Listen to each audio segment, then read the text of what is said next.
On les attend de pied ferme. Alors, tey démb 12 février rapport Cour des comptes lire nga ko non. Lire naa que mais xam nga. yi dëggal waxu Ousmane xam nga waaw loolu da nga ko ciy yokk mais ça c'est ton affirmation personnelle. Nous sommes en train d'écouter les techniciens avec l'avis que nous avons de la chose. Xam nga li nga xam ni bu waree nekk fi mu war a nekkee ni mu war a nekkee bi mu waree nekk yow nga nekk di ci jouer di ci dugal ay déclaration ba kenn xamatul loolu lan la soo ñëwee tey ni nu indi nañ fi rapport alors que yow da nga annoncé woon que tu allais commanditer une expertise à l'extérieur dem ba ñuy xiini xaana est-ce que c'est la Cour des comptes qui a produit ce rapport-là ou bien est-ce que c'est un rapport qui a été produit à partir du rapport de la Cour des comptes pour servir quelque chose au grand public? Et c'est là la question. Où est le rapport de la Cour des comptes? Est-ce que moom la ñu am nii ou bien est-ce qu'on nous a pondu autre chose? Soo xoolee dans les formes, dans le contenu, tu es impressionné parce que les formes, on n'y répond pas. Li nga xam ne yëpp moom moo waroon habiller un rapport kenn gisu ko jusqu'au numéro, jusqu'à la signature. C'est quoi ce problème-là qu'on sort? Du point de vue de ce que le bonhomme avait déclaré, notre cher Premier ministre, de ce qu'il avait dit, il avait parlé de tripatouillage, de falsification, de ceci, cela. Qu'est-ce qu'on retrouve? Un paquet de recommandations comme dans le classique du classique. Alors vous voulez me dire qu'on a confirmé? Non. Il a un problème à régler, il va continuer à le régler avec les Sénégalais. Tout ce qu'il est en train de faire, c'est d'éviter de répondre aux Sénégalais qui l'attendent de pied ferme par rapport à ce qu'il a fait pour arriver ici et par rapport à quoi il ne peut pas réagir. Les Sénégalais sont fatigués. Ils en ont marre de vivre de problèmes, de situations. On en a, nous tous, marre d'être là, à être auditionnés, à être interviewés. Mais c'est l'heure du travail, il n'a qu'à aller travailler. Ce que nous ne pouvons pas faire. commissaire balaa commissaire di bala mu yeggale voilà li ma bëgg wax mooy li nga wax moom moo intéressé quoi rapport Cour des comptes bi nga wax matagul ay quelques heures yéen ñëpp xam ngeen ni rapport bi simmi nañ ko ba mu set wecc xam nga simmi ba mu set wecc futti ko ba mu set xool non nit ñi Sénégalais yi ñoo ko futti xam nañ ni yi ci nekk li ci nit mën a wax dafa bari bu nga xam ni finalement c'est un non événement non rapport boo xam ne kenn signé wu ko rapport boo xam ne amul kenn ku identifié wu ci rapport nga xam ni dans l'anonymat lañ ko def toutes les règles yi nga xam ne yëpp moom la rapport di war a couvrir war a nekk ko rapport boo xam ne sur commande la bu nga xam ne yow yaa jël sa administration IGF moo ko def ak ay fonctionnaires yoo xam ne ñu ngi nekk ministère des finances nga ñëw yëkkati yooyu yëpp taxaw non xam nga la farce elle a trop duré les Sénégalais li ñu leen laaj xam nga mooy lan mooy ñu faj soxla Sénégalais yi ñu taxaw ci kanamu Sénégalais yi répondre à la demande respecter les promesses qu'ils ont tenues envers les Sénégalais aujourd'hui c'est ça l'axe même lii ñu def nii affaire rapport bi génne ko ak maanaam mu coïncider ak affaire Farba bi day wane ni ils veulent amuser la galerie ils veulent vraiment noyer le poisson c'est tout donc ñaari événement yooyu nga boole ko c'est pas un hasard quoi amul. rapport bi suñu demee ci 57 pages rapport bi dafay dëggal ne li Ousmane Sonko wax dafa pire. non Ousmane Sonko li rapport bi xam nga lan moo doon pire ñu joxoñ ci nit wala ñu wax ni am na falsification en aucun moment il n'a été question de falsification n'est-ce pas yéen ñëpp gis ngeen ko donc ñun loolu lañ doon xaar dañ fi noonu ay chiffres falsifiés en aucun moment dans le rapport il n'a été question de chiffres falsifiés. donc nañu bàyyi Sénégalais yi di leen amuser. commissaire dama amoon benn question bi nga xam ne bëgg naa nga leeral ko Sénégalais parce que avocat yi dégg nañ leen ni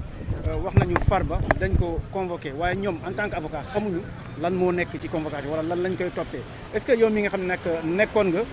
ci der maanaam ancien homme de tenue est-ce que loolu normal na nga convoqué nit ne ko mu ñëw wuyu ji yoon te moom ak avocat bi xamuñu lan lañ leen di woo. non lenn la ñuy partagé soo yoree pouvoir. Finalement da ngay asseoir yëpp di am nga doole lu la neex nga def mais dama leen wax lu clair nit ki bu fekkee ni da nga ko defal mandat bi force mandat bi mu ngi résider ci forme yi nga xam ni moo ko encadré fan la ko loi bi tëral su fekkee ni nag nit ki deful dara jaay doole dong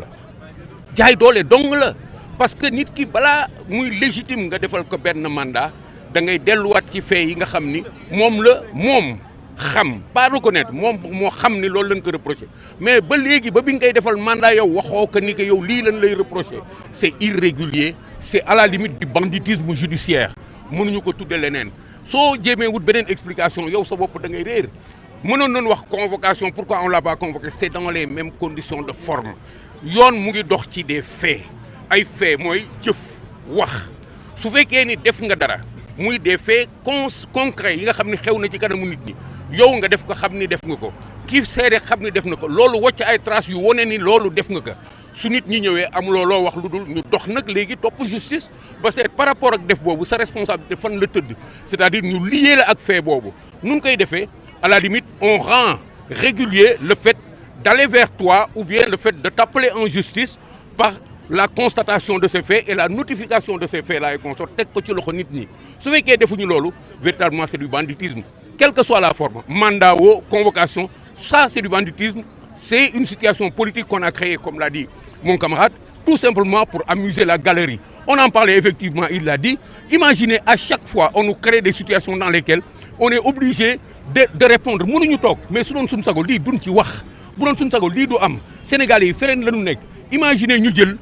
tous les événements qui sont passés xool leen fan yii rek yéen ñi def presse chaque jour vous sortez pour quelque chose bi nga xam ne lu bees la chaque minute vous sortez pour lu bees non seulement on a ça devant nous on a tout ce qui s'est passé toutes ces semaines là derrière nous on a l'affaire de Farba et on a quoi d'autre encore on a le rapport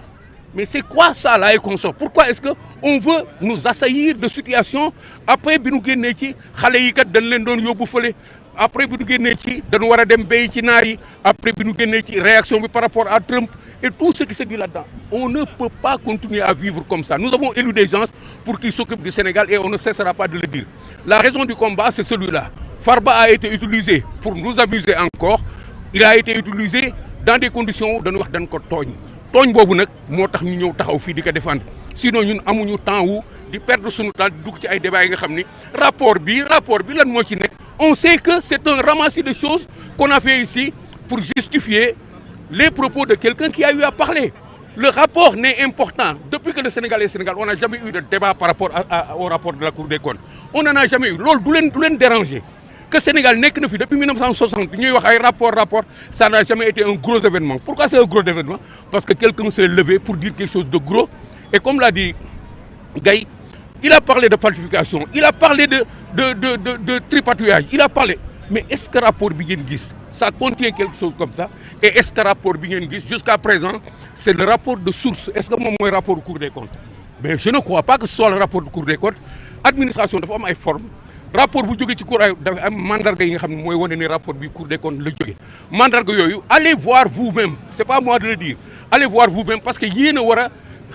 wan askan wi li ci nekk lu ci nekkul il faut arrêter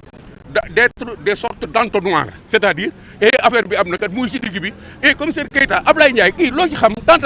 mu dem ci peuple bi et peuple bi lii boo xew il faut que la presse joue son rôle principalement parce que c'est un outil c'est un pouvoir c'est pourquoi nous vous disons clairement que dans ce rapport-là et consort il n'y a absolument rien qui vaille qu'on en débatte autant